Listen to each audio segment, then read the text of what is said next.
Ընտրակաշարք գիտես որն Արսեն։ Գրի։ Ընտրակաշարքն է, որ ընտրությունների օրը արդեն հայտարարված է ալնում։ Բյուջեին փոփոխություն չի կատարվում, կառավարությունը խոստանում է 500,000, 600,000 թոշակառուի, ընտրակաշարքեն նախկինում հայտնի գումարի չափով 10,000 դրամով թոշակ բարձրացնի։ Այդ կոչվում է ընտրակաշարք։ Ընտրակաշարքը այն է, երբ որ կառավարության ծրագրում գրած է, որ պիտի առողջապահության ապահովագրության համակարգ դրվի 5 տարում, 4 տարի չի դրվում, գալիս այն 5-րդ տարում ընտրությունից մի քանի ամիս առաջ անունը դնում են առողջապահության ապահովագրություն, պետության վրա ծախսերը հավաքում են, մի քանի մարդու անվճար բուժօգնություն են ցույց տալ, որպեսզի այդ մարդիկ այդտան իրանց ընտրեն։ Այդ կոչվում է ընտրակաշարք։ Ընտրակաշարքը այն է, որ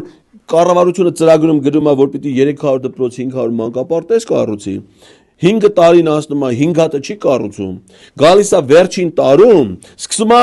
օրը մի հատ պատ ներկել, էթալ ասել մեկ մանկապարտեզ ենք, այդ կոչվում է ընտրակաշարք, բարձա։